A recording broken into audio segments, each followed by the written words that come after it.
Hey guys, welcome back to another speed build, and today we are going to be building a classic farmhouse because I felt like it, and I don't have the country kitchen kit, but nonetheless I still felt like making a farmhouse. So here you guys can see I just start off in Willow Creek. I almost forgot the name there, but I start off with the shape, and this is by far the best shape house I've ever made. For some reason I just kind of really like how it turned out, even though I built it kind of sideways and then I rotate it later, you guys will see. But yeah, I'm not really good at making house shapes, I guess. It just, most of them kind of just end up the same, so this one was very unique for me. And yeah, so then I also do add like a barn to the side. If you guys saw at the first preview, there's like a red barn to the side, and I kind of added that for just a farmy touch, I guess. And I also did not realize that there was like a garden area behind this lot in Willow Creek, so that was a total coincidence that I decided to use this lot. But I thought it was a decent size, so yeah. So it kind of plays into the little farm world thing that I was trying to go for. But here you guys can see me just straight away start off with the roof as well. The shape came quite easy. It was just the roofing that was kind of a bit tricky for me, but after a couple tries I did figure it out, and I really like the big wraparound porch you guys see me add. It's very spacious. At first I always thought wraparound porches were kind of a waste of space, because like when I play in the game, my Sims don't really go outside. I mean, they're basically me, right? It's just like they don't go outside, they don't do anything, they just stay in the house and fix the toilet that keeps on breaking, because that's how the Sims is at this point. But yeah, so this was a very different change and approach for me, especially because I didn't like the wraparound porch, but I ended up liking this one.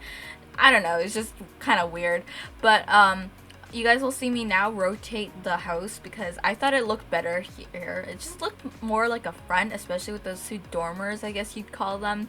But other than that, I start off with coloring the house. I did go for the classic, white red barn.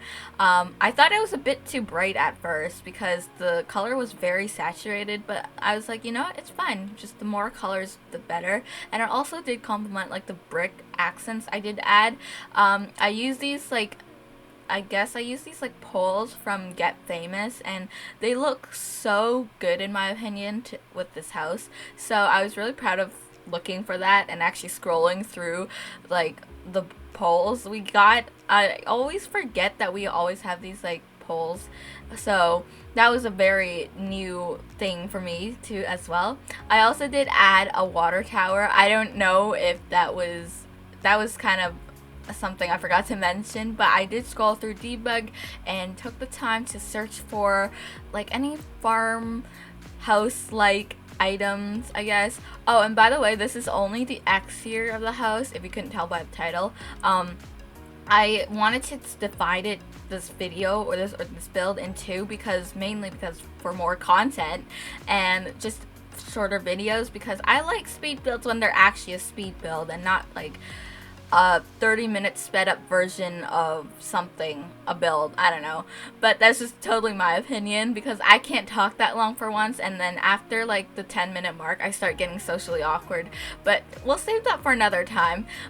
Here you guys can see me, I sized up this door from Cats and Dogs. It's actually originally for your pets, obviously, but I thought it worked so well with this barn, so that's why I added it. And I didn't know this, but that barn door thing, I'm gonna call it a barn door, but that door can also let toddlers in and out, which I find absolutely hilarious because you know what, that was definitely something I wanted as a child.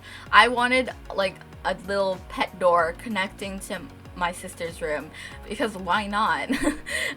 Yeah, so that's just kind of weird, but anyways, you guys can see me start off with the window placements. The window placements were kind of odd as well. I didn't really know what I like what color windows I want to go for, because I want to try to get more adventurous with like the color scheme and everything. And then I just paint the whole house white because I just like to play it safe.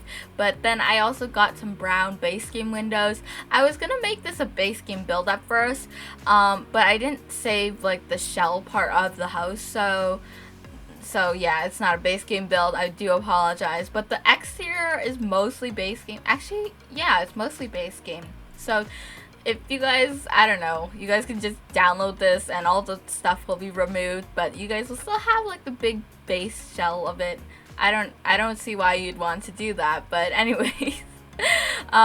Here you guys can see me add some more window wall detail, whatever you call it. I love adding flowers to my windows. It just gives it so much more shape.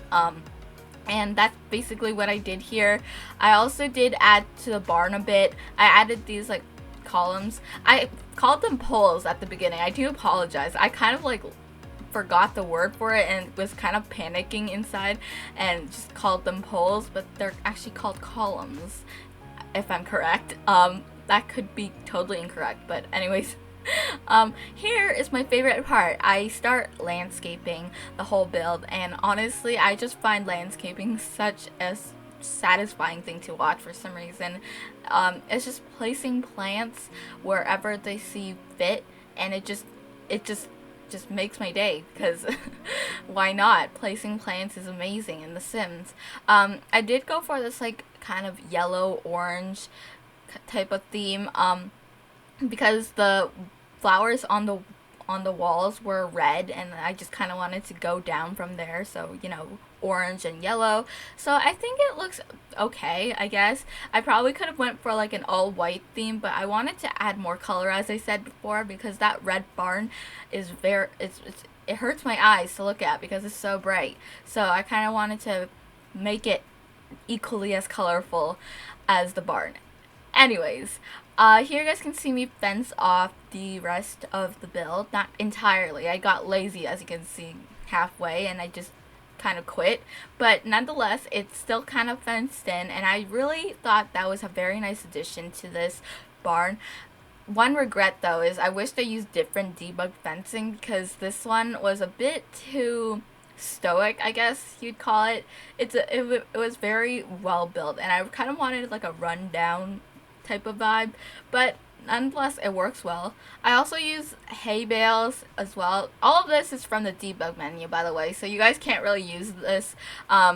You know, the lettuce that I'm shading in right now, the car, the haystacks, they're all debug items that you could find, and they're actually base game debug items, even better.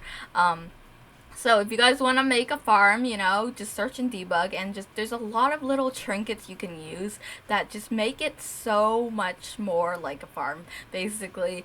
Without any of the debug items, to be honest, this would be just another house with a huge wraparound porch. So I'm really glad this came out how it did. And yeah, that's pretty much it for this video. Don't forget to like, comment, subscribe, and I'll see you in the next one.